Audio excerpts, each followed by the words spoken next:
এখন পুরো ওয়ার্ল্ডে এই ইটারনিটির উপরে বা আমাদের কি করে আমরা আমাদের এজকে রিভার্সে নিয়ে যাব এর উপরে কিন্তু $1 মিলিয়ন স্পেন্ড করা হচ্ছে।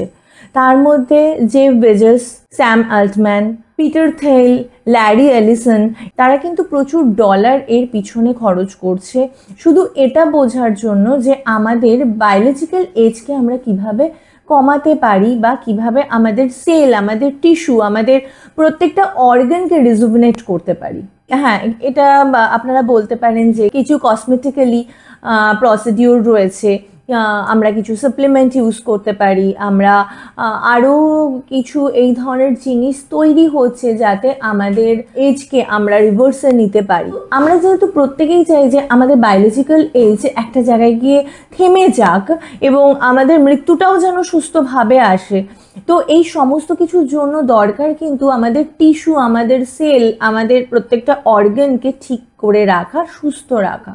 এবং এটা রিসার্চে দেখা গেছে আমরা যদি রেগুলার এক্সারসাইজ করি, যোগা, প্রাণায়াম, মেডিটেশন করি, তাহলে আমাদের কিন্তু বায়োলজিক্যাল এজ রিভার্সে যাবে এবং এটা পসিবল।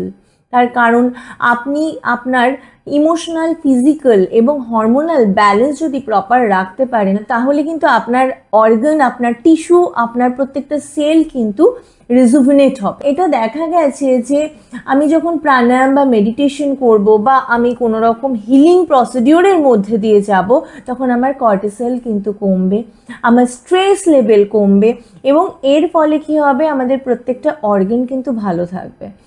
আর আমাদের ফুড হ্যাবিট ভীষণ ইম্পর্টেন্ট, আমরা কি খাচ্ছি সেটা একটু ভেবে খাওয়া। আমাদের প্রত্যেকটা দিন খুব ইম্পর্টেন্ট যে আমাদের লাইফস্টাইল কীরকম, আমরা পর্যাপ্ত পরিমাণে ঘুমাতে পারছি কিনা, আমরা অ্যালকোহল বা সিগারেটকে ছাড়তে পারছি কিনা, এই জিনিসগুলো কিন্তু খুব ইম্পর্ট্যান্ট। আমাদের শরীরের মধ্যে দিয়ে অক্সিজেন ফ্লো কতটা যাচ্ছে, আমাদের সেলের মধ্যে অক্সিজেন কতটা রয়েছে, এই সমস্ত কিছুর উপরে ডিপেন্ড করছে কিন্তু আপনার বায়োলজিক্যাল এজ কতটা। তো আপনি যদি সুস্থ থাকতে চান, আপনি যদি আরও নিজের এজকে রিভার্সে নিয়ে যেতে চান বা একটা জায়গায় থামিয়ে দিতে চান, আপনার লাইফস্টাইলের উপরে আপনি অবশ্যই গুরুত্ব দিন। আপনার প্রতিদিনের রুটিনে যোগা, মেডিটেশন, এক্সারসাইজকে অ্যাড করুন এবং আপনার শরীরে যেন স্ট্রেস হরমোন বা কর্টিসল লেভেল কম থাকে সেটা সবসময় ফলো করুন। দেখবেন যে আপনার এজ এখন যেটা রয়েছে তার থেকে কিন্তু অনেকটা রিভার্সে গেছে এবং আপনার প্রত্যেকটা অর্গান রিজুভিনেটেড হচ্ছে। আর অবশ্যই গ্রেটফুল থাকুন, গ্রেসফুল থাকুন। আর আপনার প্রত্যেকটা অর্গানকে যদি রেগুলার 5 মিনিটস করে গ্র্যাটিটিউড জানান, দেখা গেছে উইদিন 21 ডেজ আপনার অর্গানের এজ কিন্তু রিভার্সে যাচ্ছে। এটা করে দেখুন, কারণ আমরা প্রত্যেকেই তো চাই আমাদের এজকে রিভার্সে নিয়ে যেতে। তো ডেফিনেটলি এটা কাজে আসবে এবং আপনি ভিতর থেকে সুন্দর হয়ে উঠবেন, কারণ ভিতরের সৌন্দর্যই কিন্তু আমাদের চোখে, মুখে, আমাদের সারা শরীরের মাধ্যমে মানে বাইরে প্রতিফলিত হয়। ভালো থাকবেন, সুস্থ থাকবেন।